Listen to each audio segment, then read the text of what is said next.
जय जोहार दोस्तों। आशा करता हूँ आप सभी बहुत अच्छे होंगे। मेरा नाम मनीष कुमार वर्मा है। कल फ्रिक्स ट्यूटोरियल्स में आपका बहुत बहुत स्वागत है। राज्य वन सेवा एसीएफ रेंजर के लिए हमने एक स्मार्ट कोर्स बनाया है।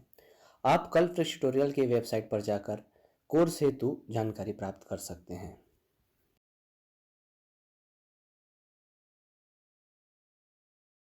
कल फ्रिक्स ट्यूटोरियल्स के ऑनलाइन चैनल में आप सभी का स्वागत है। आप सभी को पता होगा कि हम लोग पहला पेपर का जो क्वेश्चन है उसको पंचायती राज्य के माध्यम से समझने की कोशिश कर रहे हैं और हम लोग अपना आगे जो है पंचायती राज में आज जो पढ़ेंगे दो टॉपिक को आज कवर करेंगे। एक है आपका राज्य वित्त आयोग और एक है आपका राज्य निर्वाचन आयोग। ये बहुत छोटा है, बेसिक चीज़ों को समझना है कि इसका क्या काम है और इसका क्या काम है।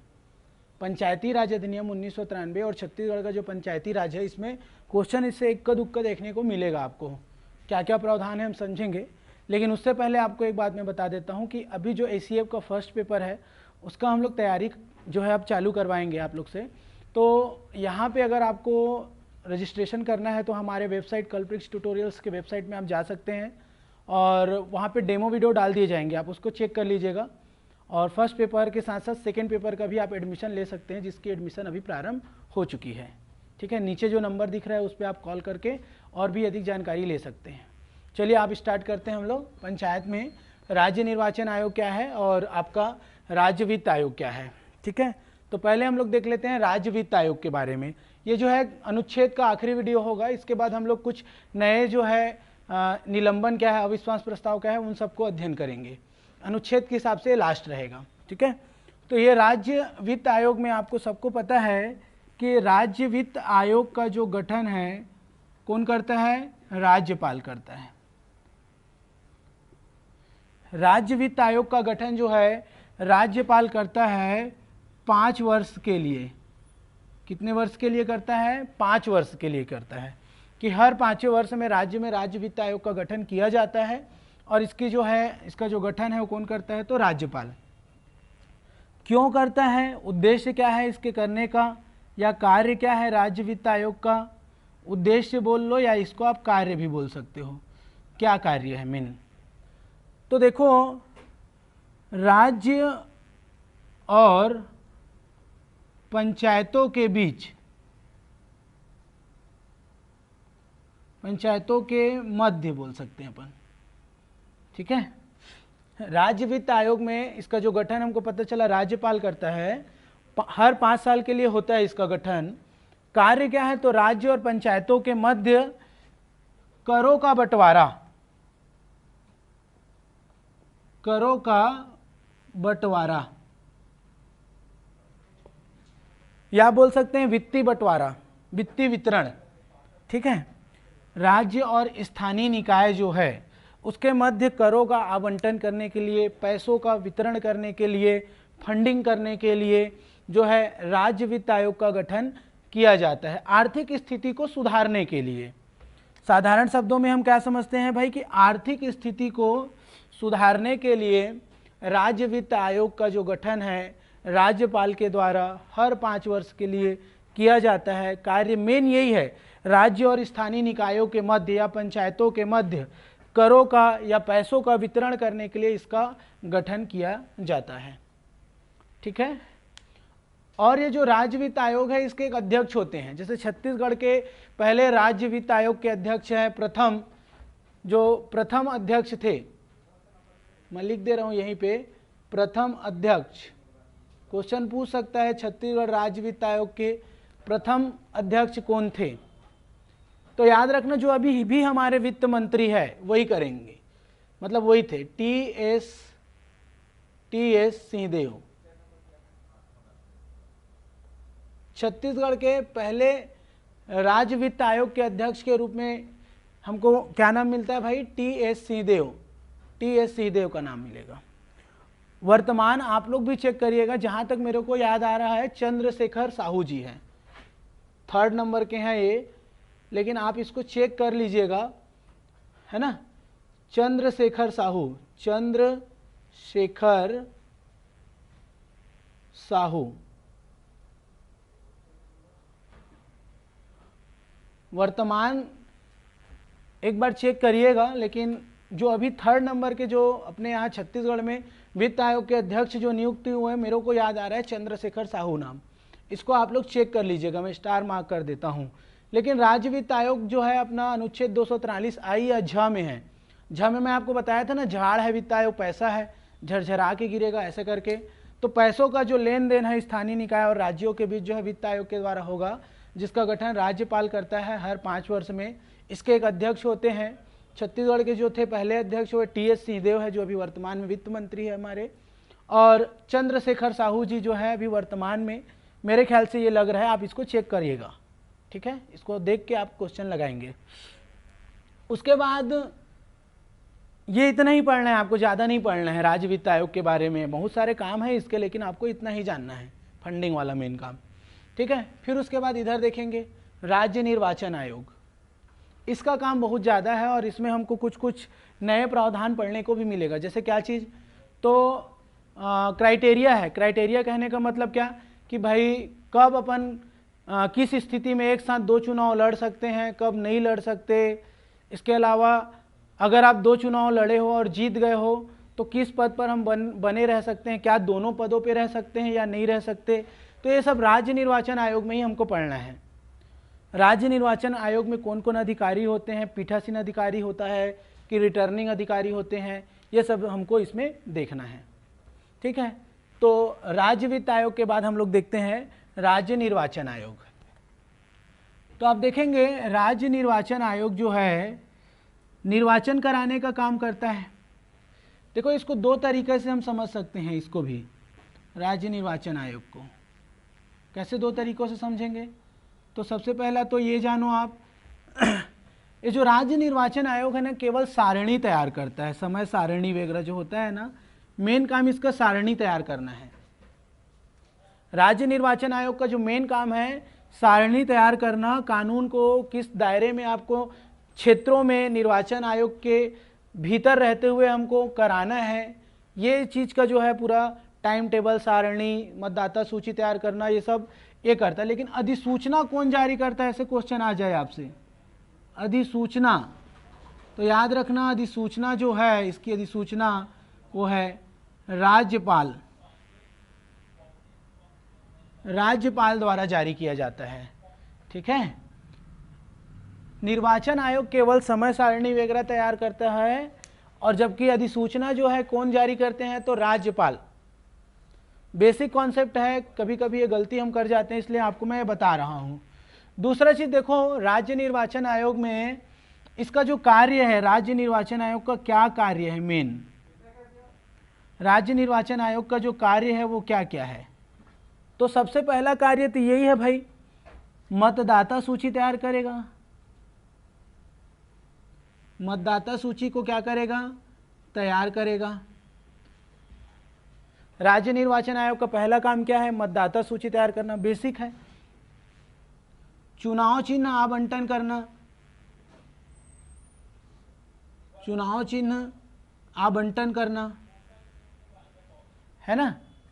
मतदाता सूची तैयार करना, चुनाव चिन्ह आवंटन करना। इसके अलावा आचार संहिता, कोड ऑफ कंडक्ट सुने होंगे, आचार संहिता,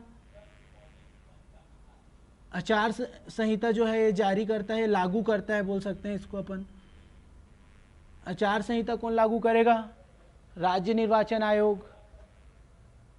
चुनाव चिन्ह आवंटन कौन करेगा, राज्य निर्वाचन आयोग, ठीक है। नियंत्रण और निर्देशन का कार्य भी करेगा इन क्षेत्रों में, नियंत्रण तथा निर्देशन, समन्वय बोल सकते हैं जिसको अपन।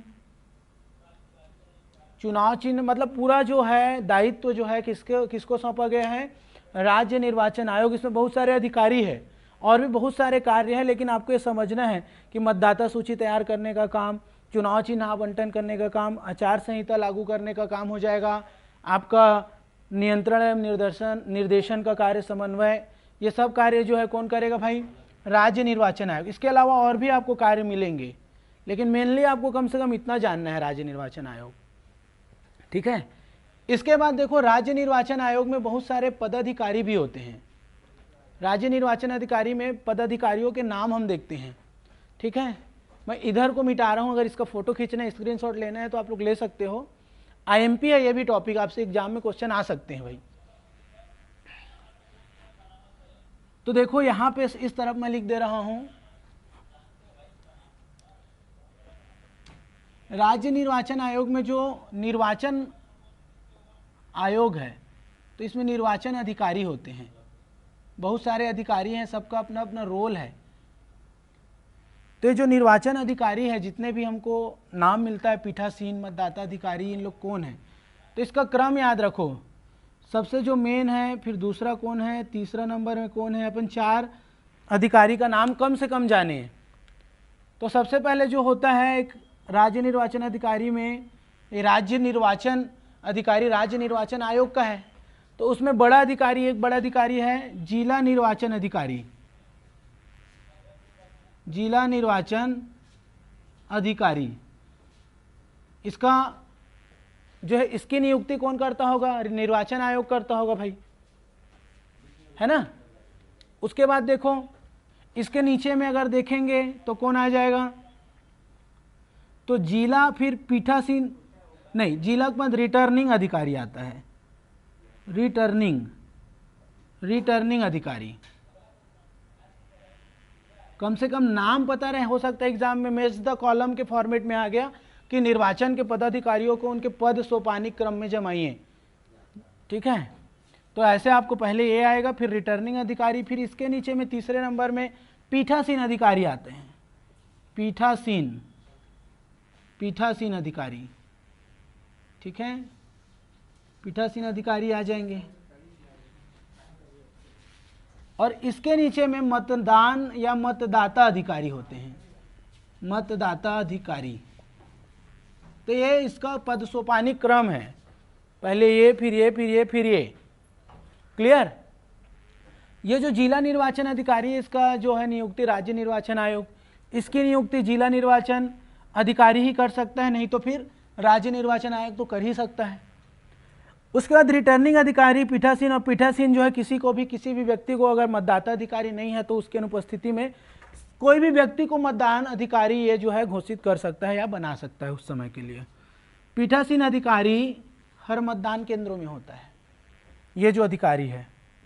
रिटर्निंग अधिकारी के बारे में एक बात आपको समझना है, इसके लिए एक क्राइटेरिया है कि रिटर्निंग अधिकारी बनने के लिए कम से कम नायब तहसीलदार, क्या बोला हूं मैं, कम से कम नायब तहसीलदार के पद का होना चाहिए।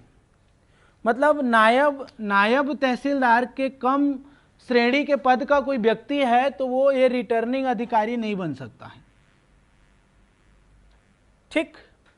संख्या इन लोग का घटते बढ़ते रहता है, ज़्यादा कम होते रहते हैं, सबके सहयोगी भी होते हैं।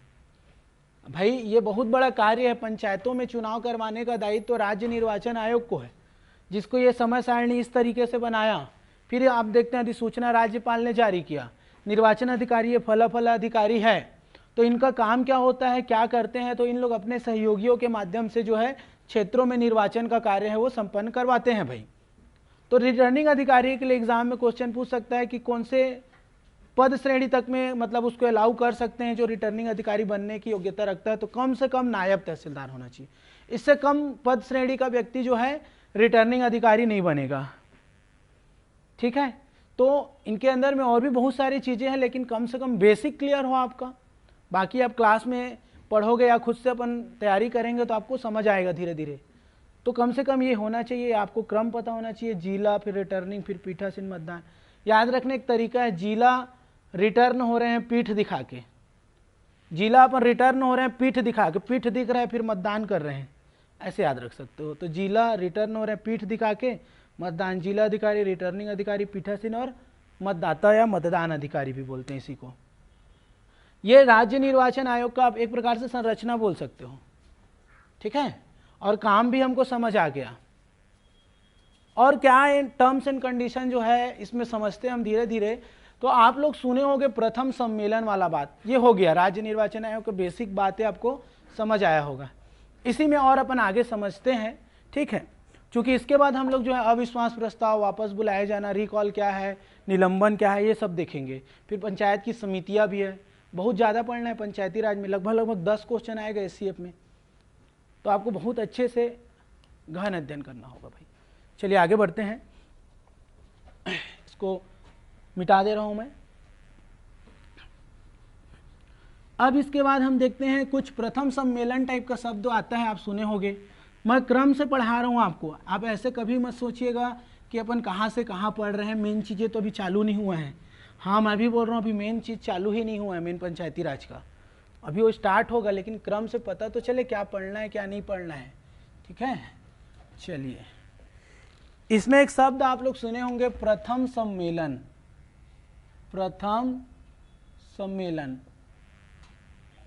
मार्केट में बुक में आपको ऐसा पुस्तक कई मिल जाएंगे जिसमें प्रथम सम्मेलन का कुछ कुछ बात दिया है, तो वही अब बात हम समझते हैं। ये जो प्रथम सम्मेलन है ये है क्या? तो सबसे पहले आपको याद रखना है, प्रथम सम्मेलन जो होता है जब रिजल्ट प्रकाशित होता है, रिजल्ट प्रकाशन होता है, तो विहित प्राधिकारी, जो भी प्राधिकारी है पंचायत का से संबंधित, विहित प्राधिकारी रिजल्ट प्रकाशन के बाद विहित प्राधिकारी 30 दिन के भीतर, 30 दिन के भीतर, शब्दों को समझिएगा मैं क्या बोल रहा हूं, 30 दिन के भीतर जैसे ही रिजल्ट प्रकाशन हुआ कोई पंचायत का, विहित प्राधिकारी क्या करेगा, 30 दिन के भीतर एक सम्मेलन बुलाता है, सम्मेलन बुलाएगा। यही जो है, यही सम्मेलन क्या कहला रहा है, प्रथम सम्मेलन कहला रहा है। रिजल्ट प्रकाशन के 30 दिन के भीतर विहित प्राधिकारी एक सम्मेलन बुलाता है, और यही सम्मेलन जो है क्या होता है, प्रथम सम्मेलन कहलाता है पंचायतों का। अब इसके बाद आपको यह जानना है कि ये सम्मेलन क्यों बुलाया गया है, तो आप समझ लो ये सम्मेलन क्यों बुलाया गया है। यहीं से समझिए, बीच में एरो देखें, जो पदाधिकारी होते हैं उनको शपथ दिलाने के लिए, शपथ दिलाने के लिए,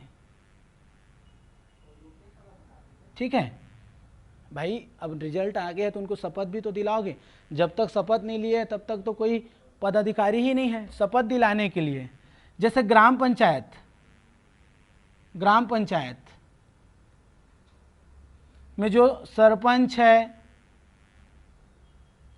पंच है, इन लोगों को शपथ दिलाया जाता है, और साथ ही साथ महत्वपूर्ण उप सरपंच चुना जाता है। इसके बारे में मैं पिछले वीडियो में बताया हूं, अगर नहीं देखे हैं तो आप लोग पिछला वीडियो देखिए। ये 6वां 7वां नंबर का सीरीज है पंचायती राज का, इससे पहले बहुत सारे हम लोग बात कर चुके हैं, उसको आप देखिए अगर नहीं देखे होंगे तो ग्राम पंचायत में सरपंच पंच जो है इन लोग को शपथ दिलाया जाएगा, और इसी में उप सरपंच को भी चुना जाता है। वैसे ही आप देखोगे जनपद पंचायत है और जिला पंचायत है, जिला में जनपद और जिला पंचायत में, तो जनपद और जिला पंचायत में जो सदस्य लोग हैं अपने में से ही, सदस्य अपने में से ही अध्यक्ष और उपाध्यक्ष को चुनते हैं। अध्यक्ष और उपाध्यक्ष को इसमें इन लोग चुनाव करते हैं, इसलिए मेन काम तो यही है। यहाँ पे उप सरपंच भी और यहाँ पे ये दोनों, उप सरपंच अप्रत्यक्ष, ये दोनों भी अप्रत्यक्ष, ये बाकी तीनों प्रत्यक्ष। प्रत्यक्ष सरपंच, पंच, सदस्य जनपद और जिला के, अप्रत्यक्ष उप सरपंच, अध्यक्ष, उपाध्यक्ष, ठीक है। तो ये जो है प्रथम सम्मेलन, और देखो जिस दिन इन लोग शपथ लेंगे या प्रथम सम्मेलन से ही कार्यभार की गणना है, कार्यभार प्रारंभ बोल सकते हैं, कार्यभार प्रारंभ हो जाता है। प्रथम सम्मेलन के बाद कार्यभार प्रारंभ होता है भाई, और इस दिन से लेकर 5 वर्ष तक का कार्यकाल होता है। 5 वर्ष का क्या होता है, कार्यकाल। हम ऑलरेडी इसको कार्यकाल वाले अपने वीडियो में हम पढ़ चुके हैं, अवधि वाले में। लेकिन मान लो कोई पंचायत है, इसको भी पढ़ चुके हैं जो मैं बता रहा हूँ। मान लो कोई पंचायत अपने कार्यकाल से पहले ही विघटित हो जाए, बार बार ये चीज़ों को मैं बार बार इसलिए बताता हूँ, क्वेश्चन आया हुआ है। पहले ही अगर वो विघटित हो जाए तो जो है शेष कार्यकाल के लिए निर्वाचन कराया जाता है। निर्वाचन का जो है प्रकाशन विहित प्राधिकारी भी करता है, ये भी बताया हूँ आपको। तो ये सब जो है प्रथम सम्मेलन में आपको मेनली बातें याद रखना है कि रिजल्ट प्रकाशन के 30 दिन के भीतर विहित प्राधिकारी एक सम्मेलन बुलाएगा जो प्रथम सम्मेलन के नाम से जाना जाएगा। क्लियर है बातें? सरपंच पंच लोग इसमें अपना उप सरपंच भी चुनेंगे, शपथ लेंगे और ये सब काम होगा। यहाँ तक क्लियर है? चलो आगे इसी में हम लोग देखते हैं।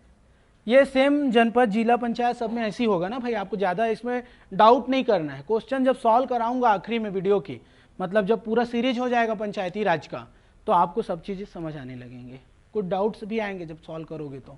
ठीक है, चलो इसके बाद हम लोग देखते हैं कुछ क्राइटेरिया होता है कि किस कंडीशन में सदस्य जो है कहाँ चुनाव लड़ सकता है, एक साथ कितने सीट से, क्या कैसे, इसको समझते हैं। ठीक है, ओके चलो आगे बढ़ते हैं। देखो, एक साथ कोई व्यक्ति जो है किस किस पंचायत में कौन कौन से पद में चुनाव लड़ सकता है और कब एक साथ वो चुनाव नहीं लड़ सकता है। तो पहले देख लेते हैं इसी में पंचायत में ही अपन एक साथ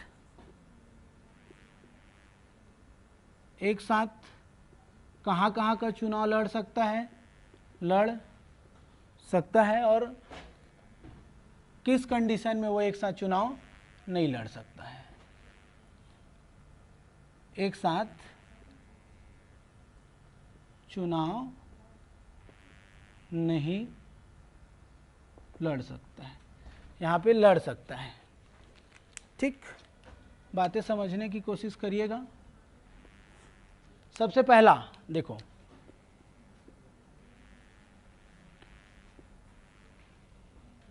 कोई पंच का चुनाव लड़ सकता है, साथ ही साथ वो सरपंच का भी चुनाव लड़ सकता है। एक पंच का भी चुनाव लड़ सकता है और सरपंच का भी वो चुनाव लड़ सकता है। ठीक, यही पंच का भी चुनाव लड़ सकता है, जनपद पंचायत के सदस्य का भी चुनाव लड़ सकता है। राइट है इसमें। यही जो पंच है, पंच भी लड़ सकता है और जिला पंचायत का भी जो सदस्य है उसका चुनाव लड़ सकता है। तो पंच हो गया, 3 बार पंच, तीनों जगह को सरपंच, जनपद, जिला, सदस्य जो प्रत्यक्ष वाला है। ठीक, वैसे सरपंच के लिए भी सेम जुड़ जाएगा। सरपंच पंच तो दिख ही रहा है, तो सरपंच जो है जनपद और जिला पंचायत, मतलब ये ऐसे है, एक सरपंच जनपद पंचायत से भी और सरपंच का भी चुनाव लड़ सकता है और जिला पंचायत से भी वो चुनाव लड़ सकता है सरपंच का फॉर्म भरने के साथ साथ। तो सरपंच जो है सरपंच का भी फॉर्म भर दिया, वो जनपद पंचायत का भी चुनाव लड़ना चाहे तो लड़ सकता है, अगर वो जिला पंचायत का भी चुनाव लड़ना चाहता है तो उसको भी वो लड़ सकता है। क्लियर है भाई सबको? और देखो, कोई व्यक्ति जनपद का भी लड़ना चाहे, जनपद पंचायत और जिला पंचायत दोनों का वो चुनाव लड़ना चाहे तो भी लड़ सकता है। ये कॉन्सेप्ट बहुत महत्वपूर्ण। तो ये जो है आपका जनपद का भी लड़ सकता है और जिला पंचायत, जनपद का भी चुनाव लड़ लिया और जिला पंचायत का भी। तो ये एक साथ चुनाव लड़ सकने वाला ये जो क्राइटेरिया है, कंडीशन है, इसको याद रखो। कब जो है व्यक्ति एक साथ कौन कौन सा चुनाव नहीं लड़ सकता है, क्या बोल रहा हूं, नहीं लड़ सकता है। ध्यान से समझिए, कंफ्यूज मत हो जाना दोनों में। चलो देखते हैं। पंच का चुनाव कोई लड़ रहा है तो एक ही वार्ड से लड़ सकता है, एक वार्ड से। अब बोलोगे भाई मैं पंच का चुनाव लड़ूंगा, ये तो जान रहे हैं कि ये वाले वार्ड से हार सकता हूं, उसी गांव दूसरे वार्ड से आप पंच का चुनाव नहीं लड़ सकते। एक ही वार्ड से चुनाव लड़ोगे, 2 वार्ड से आप पंच का चुनाव एक ही ग्राम पंचायत में तो लड़ ही नहीं सकते।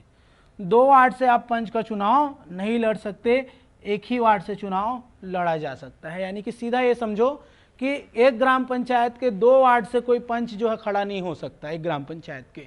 दूसरा कंडीशन समझो, ये महत्वपूर्ण है, छोटी छोटी बातें ध्यान रखना है आपको। कोई भी व्यक्ति सरपंच का चुनाव लड़ रहा है, सरपंच का चुनाव ग्राम पंचायत का, तो एक ही ग्राम पंचायत से लड़ेगा, आपको भी पता है। 2 ग्राम पंचायत से सरपंच का चुनाव तो ठीक है, मतलब 2 ग्राम पंचायत का वो चुनाव जो सरपंच है एक साथ तो नहीं लड़ पाएगा। उधर को याद रखो, इधर अपने आप याद हो जाएगा, तो ये नहीं लड़ सकता है। इसके अलावा देखो, अब आपको जिला पंचायत भी बनने का शौक है या जनपद पंचायत के सदस्य भी बनने का शौक है, तो आप जनपद पंचायत का चुनाव तो लड़ रहे हो, ठीक है, लड़ सकते हो, लेकिन एक साथ 2 जनपद से चुनाव नहीं लड़ सकते। तो 2 निर्वाचन क्षेत्र जो है जनपद का, 2 निर्वाचन, जनपद का 2 निर्वाचन क्षेत्र से आप चुनाव एक साथ नहीं लड़ सकते, क्षेत्र से चुनाव नहीं लड़ सकते भाई, ध्यान से समझिए। और देखो जिला पंचायत में भी सेम आ जाएगा, जिला पंचायत में भी 2 निर्वाचन क्षेत्र में एक साथ आप चुनाव नहीं लड़ सकते हैं। तो कब लड़ सकते एक साथ कौन कौन सा और कब नहीं लड़ सकते, ये बहुत ही महत्वपूर्ण है, आपको याद रखना है। समझ आया? तो ये पंचायत में चुनाव का जो निर्वाचन आयोग है इन सब का मतलब ध्यान रखता है क्या हो रहा है क्या नहीं हो रहा है, और भी बहुत सारे अंदर की बातें हैं डीप में पढ़ने का, तो थोड़े थोड़े आप भी प्रैक्टिस करिएगा, आपको बनने लगेंगे, ठीक है, ओके।